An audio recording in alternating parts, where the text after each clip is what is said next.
All right. So I've noticed several podcasters, to include Alpha, hosting Patrick Byrne and a couple of people talking about um, election interference, which of course we know there's lots of election interference. And interestingly enough, the hair on the back of my neck goes up as soon as I find out that the one of the people that's basically one of the two primary people behind this is a CIA guy, right? Okay, election interference, the CIA, they kind of wrote the book on how to do it. But this one guy is supposedly telling us that all of this election interference in our election all generated from Venezuela. And he's CIA. Okay, but the actual election interference in 2016 with the coups were all CIA. So, okay, moving on. The second guy that's involved, the his name, let me give you his name because I know you guys are as good a researchers as I am. Martin, it's Spanish, so it's Martin. Rodil.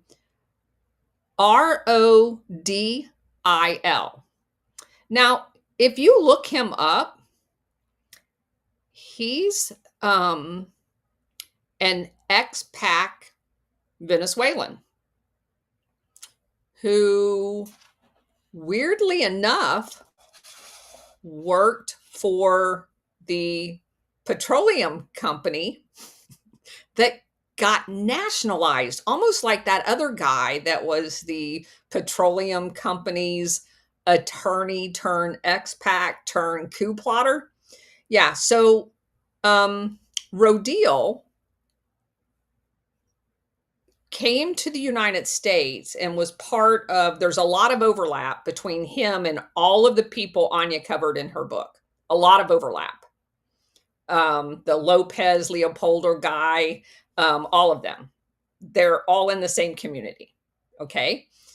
So he goes to Spain also, and Spain tried to arrest him, saying that he was extorting Venezuelan expats because he learned how to track money because he worked for the IMF here in the United States.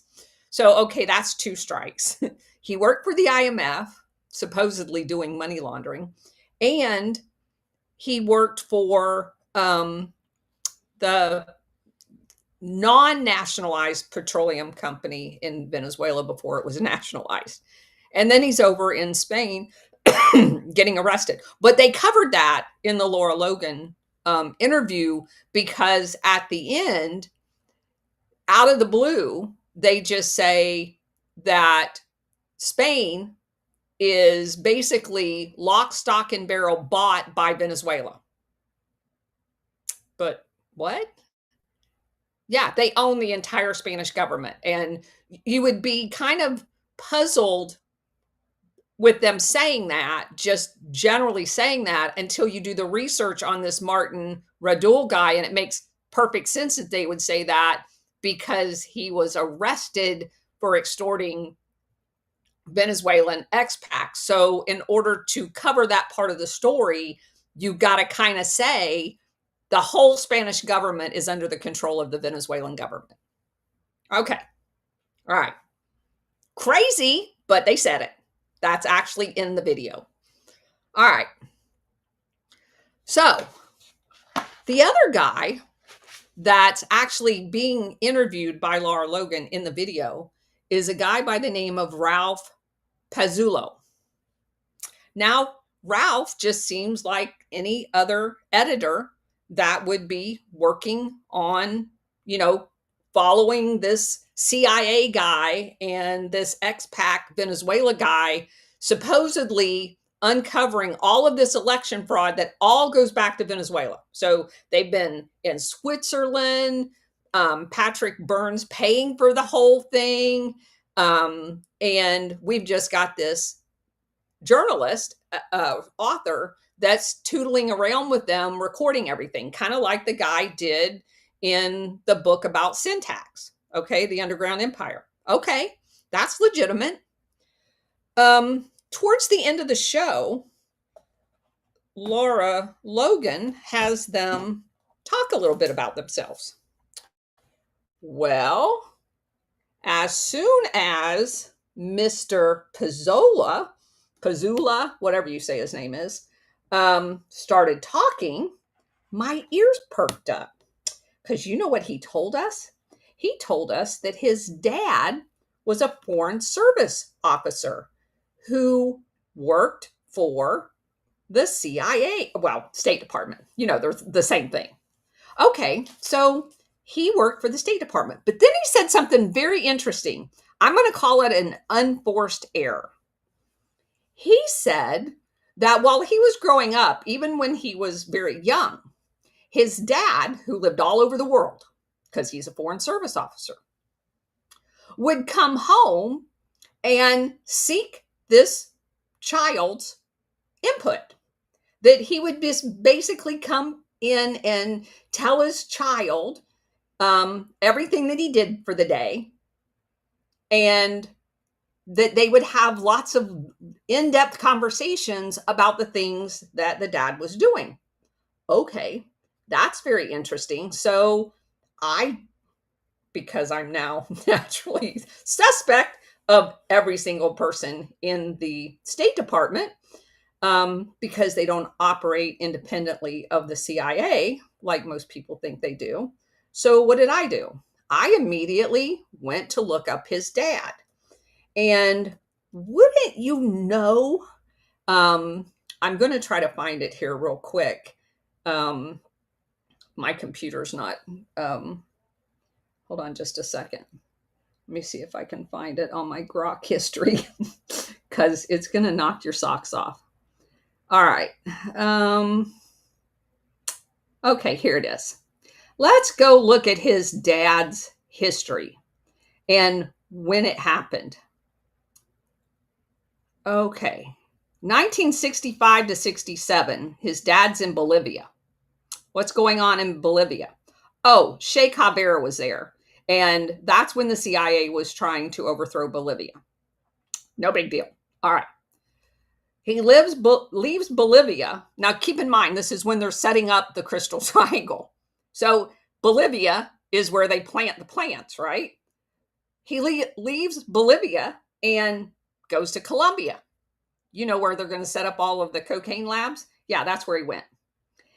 And that's when the whole FARC thing was given birth, that the FARC didn't want all of the illegal crap, and, you know, they're going to be the bad but less bad than the actual narcos. Yeah, so he's there at the Bogota embassy.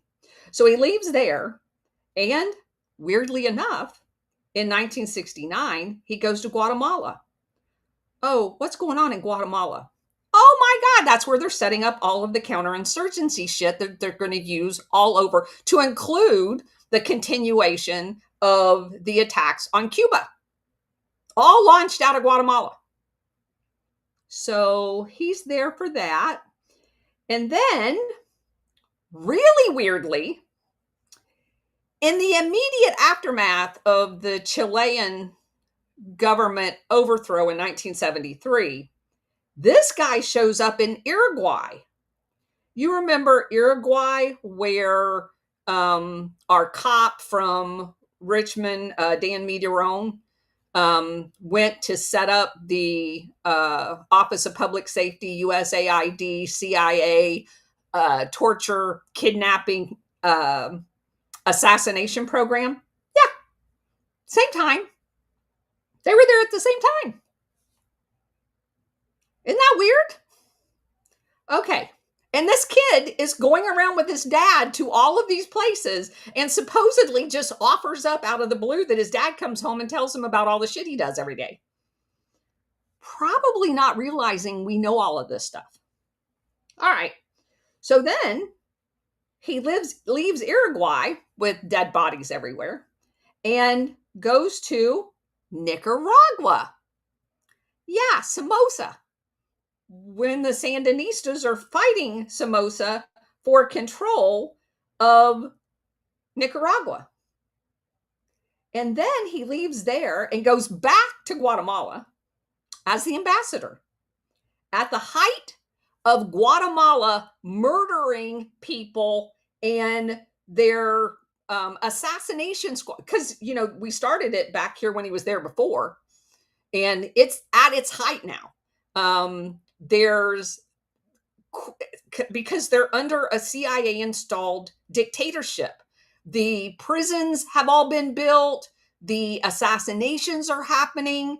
It's like and he gets to be the ambassador there. Didn't notice a thing. And then he goes back to Nicaragua next door.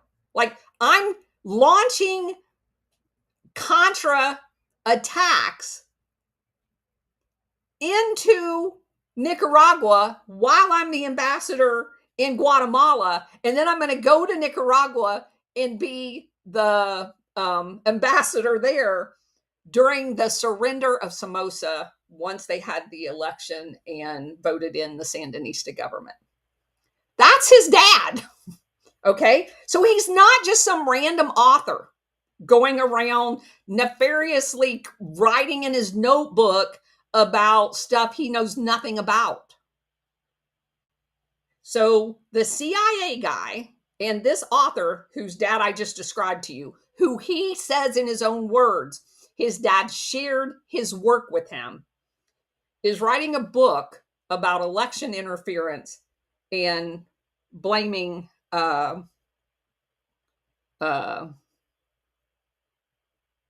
Venezuela. The same Venezuela that they've been trying to coup, they being the CIA, for the last 20 some years. What?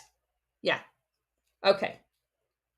So if your head's not blown up already, that's just the first few people involved in this. Because the CIA guy was in charge of the investigation into the embassies that were attacked in Africa. And he was also in charge of the Cobalt Tower bombing and several other things. And he was in Afghanistan. And at no time, even though if he's been in all of these places, he knows Al-Qaeda was created by the CIA. He knows that it was birthed out of the Mujahideen. Nowhere in any of this conversation does he share any of this. So he's just the mop-up guy. He goes around whenever Al-Qaeda kills us and covers the CIA tracks of their relationship with Al-Qaeda, as far as I'm concerned. That's his job. All right. So we got to mop up Afghanistan, kick out all of the Taliban that just eradicated all of the drugs out of there and reinstate the Mujahideen, whoever we're going to pick next. He even says that there was another guy that thought he ought to be president, but the U.S. decided it was going to be Karzai. So we had to tell the other guy he can't be president, because we just go around picking people to be in charge of countries that aren't our countries. And they're talking about rigging an election at the same time he's articulating the fact that we just go around and pick different leaders to be in charge of countries. And if you don't like it, we'll overthrow your government. I mean, at this point, my head's blowing up. Listening to this, it was a chore to listen to this entire thing because I was like, my pen, I'm ripping the paper trying to write my notes because I'm incredulous that this is being played in front of me. All right, so let's go on just a little bit.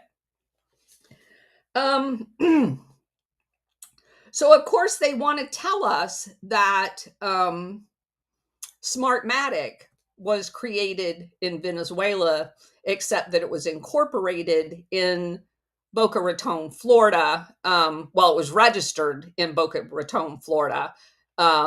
and registered in Delaware and now located in the city of London.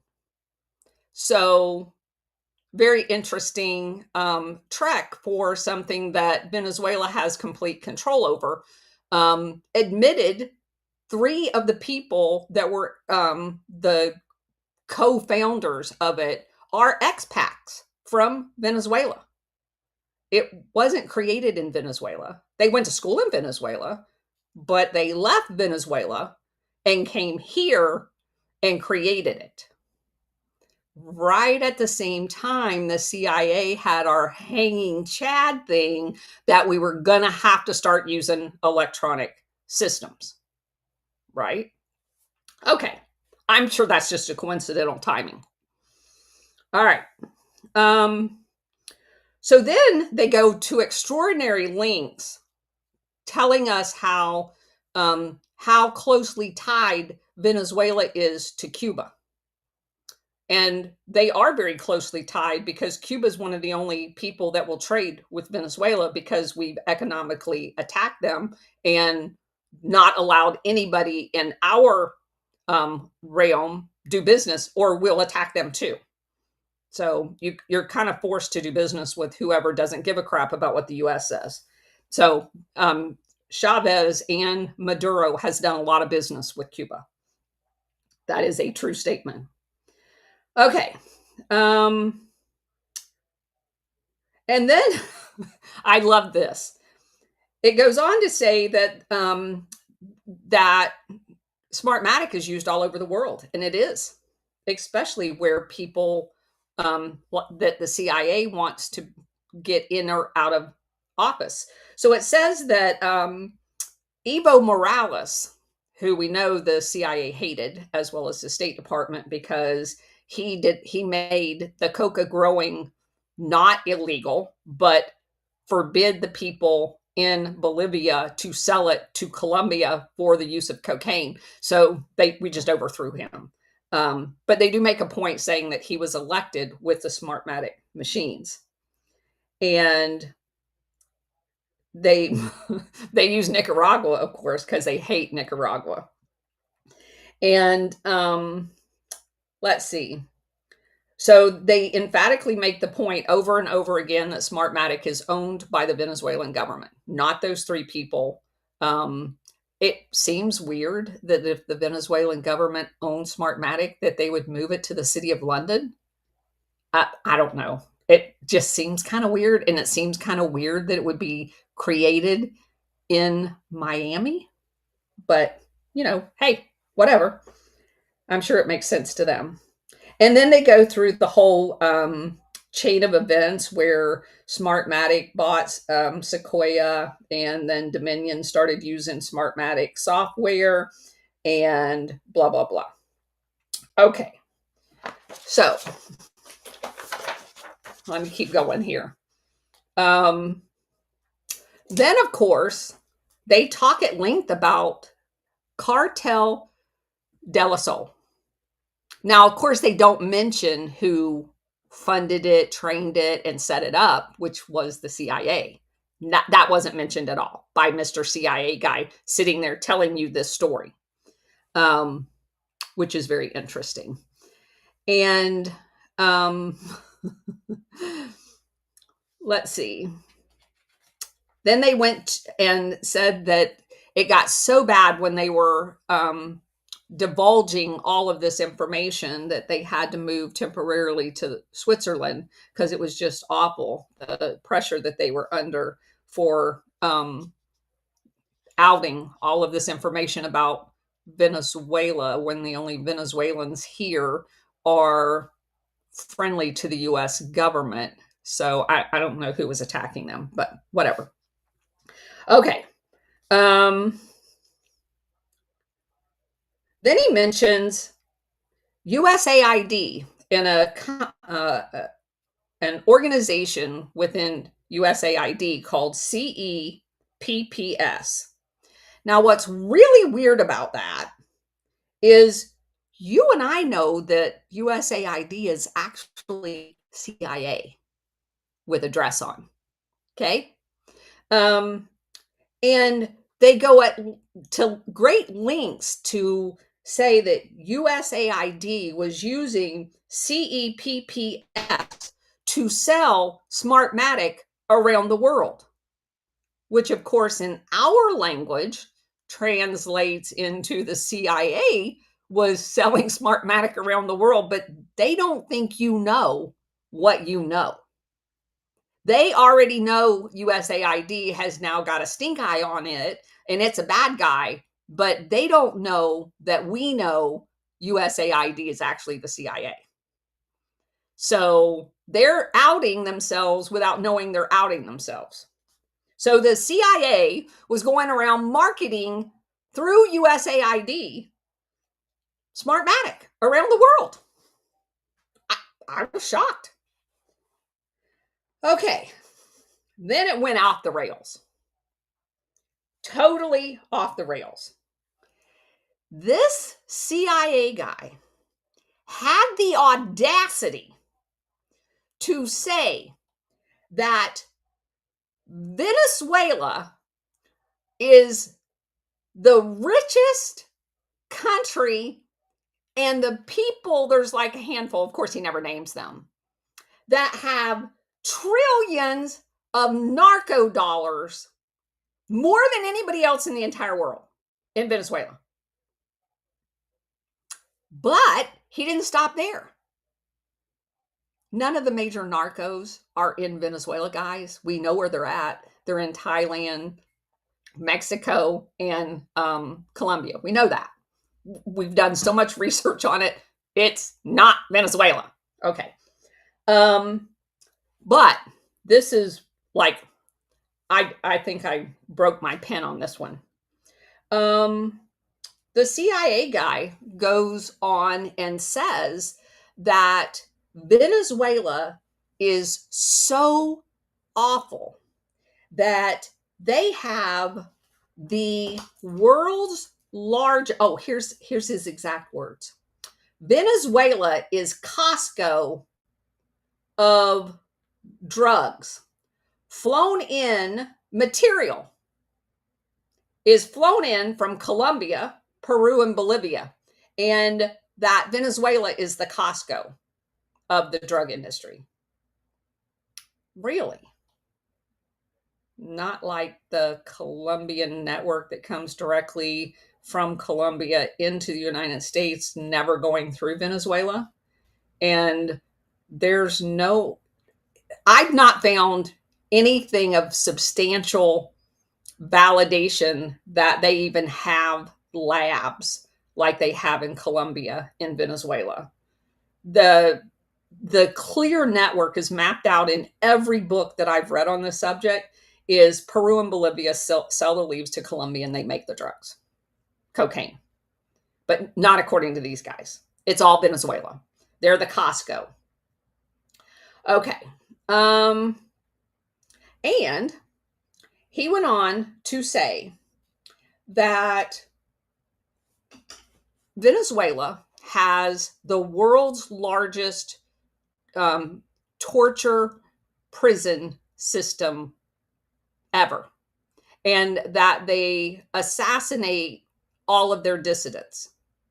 Now, again, I just explained to you that author is sitting there and has lived in every country just about affected by Operation Condor, where the CIA funded prisons, trained national police through the Office of Public Safety, USAID, to torture, kidnap, and murder people. Hundreds of thousands of people were hunted down using a CIA-provided computer system like what we used in the Phoenix program all over Latin America. Not one word of that. It's Venezuela, only one doing that, and it's the worst they've ever seen. From a CIA guy that ran black sites in the Middle East, and a guy who grew up with a dad who worked in Operation Condor. I'm telling you, by the time I got done with that video, my head was blowing up. So I reached out to Clayton Morris, and I'm going to put this all in somewhat of a cohesive manner. And I will be on his show probably sometime in the next week or so to discuss this. Because again, I I'm not telling you that I know all of the ins and outs about the whole electronic, um, but here's what I do see. We know that our elections were tampered with. I know, based on my research, the primary election interference for the last 80 years has been the CIA. There's not even a close second. Oh, I forgot to mention, since I know you guys are going to love this part. Martin Rodil, the guy that was accused of extorting the expat that worked for the IMF and the Exxon in, yeah, that guy, his partner, the CIA's partner in finding out all of this information of the election rigging. When he had a warrant out for his arrest in Spain, he fled to Israel and has Israeli citizenship. They, with Venezuela, pulled his citizenship since he's out there attacking them, like all of the Guaido things. And he also has a green card for the United States. And to quote them, Guaido worked for the cartel, according to these guys, which he did not. He was trained by USAID and he worked for the CIA. We all know that. And they went on to say that Mercado, the Nobel Peace Prize, she's amazing. She is absolutely amazing. But of course, she was trained by the same people Guaido was at and created Sumatra, that was part of the regime change exercise from the State Department and the CIA in Venezuela. But she's totally awesome. Okay. So anyway, had to just share that with you guys. Because when you start seeing these narratives forming from multiple supposedly independent media, all going towards a predestined place, you have to ask yourself, what's going on? Let's check out the people behind the message. And as you can see, generally speaking, when you check out the people behind the message, you get some very interesting information. So anyway, that's all I have. I wish I could talk with you guys about this, but for some reason, whatever update Bridget made me do on X today totally screwed up our space because I can't get anybody. I can't give you the mic. I can't, even though I got a co-host, they can't talk to me. So I don't know what's going on. It's crazy. It's like X knew, maybe my iPhone heard me cussing and bitching while I was watching the Laura Logan video, and they knew I was going to come on here and tell you guys what a piece of shit it was. And so maybe they're sabotaging me and not allowing me to tell you guys so that you can actually talk to me about what a piece of crap it is. And again, I'm not faulting Laura Logan. I love her to death. But we have a completely different perspective listening to this information than anyone else does because we've done the homework and know what rocks to look under. So things appear completely different to us. We're not normal anymore. We have a completely different perspective on these types of regime change operations. And it's quite evident to me. My takeaway from all of it is there's a bunch of shit that's about to come out about election interference. And the CIA has an active team out there pointing their finger at Venezuela when it's actually them. So, and I'm not saying that I don't even like the Venezuelan government. I'm just explaining to you what my observations are. I have no love lost with any other foreign government at all, but I have every reason to suspect anything that comes out of the mouth of a CIA person. And that has been proven over and over again. I'm sorry. I noticed, Dominic, that you tried to come up. X is broke today. It kicked me out like 3 times. My co-host can't talk to me. I can't give somebody a speaker. And so we're just here listening to me talk and vent after watching the Lara Logan video of the election interference. And again, that was not the intent of this. I really wanted to spend the day, the time that we have together, interacting with you guys. So that totally pisses me off, but so did the video. So because I can't actually interact with you guys, I'm SR's over here. We're thoroughly enjoying every minute of it, Colonel.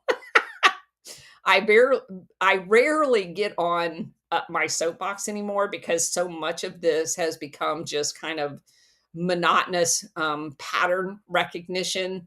But I can see this narrative being deployed all over.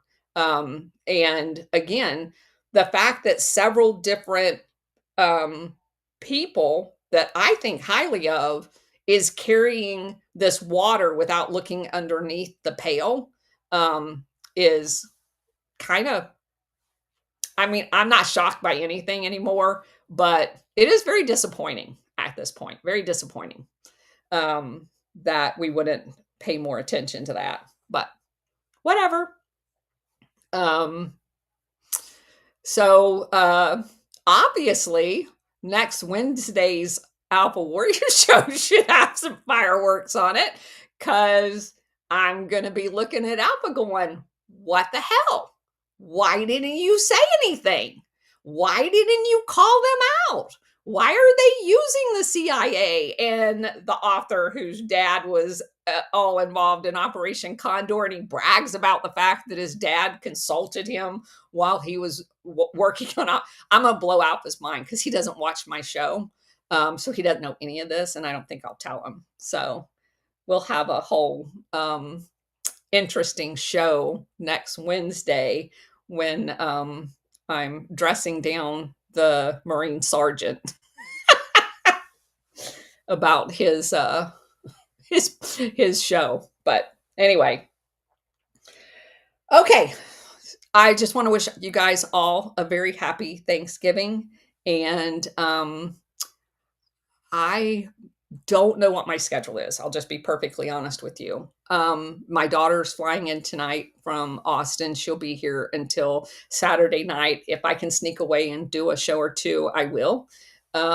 Because obviously we have plenty to do around here. She has her sisters to see, so I may have some time on Friday or Saturday. And if not, I'm going to definitely do something on Sunday, and we'll start our first chapter of our new book then. So thanks for hanging out with me and letting me vent. Love you guys. Have a nice holiday.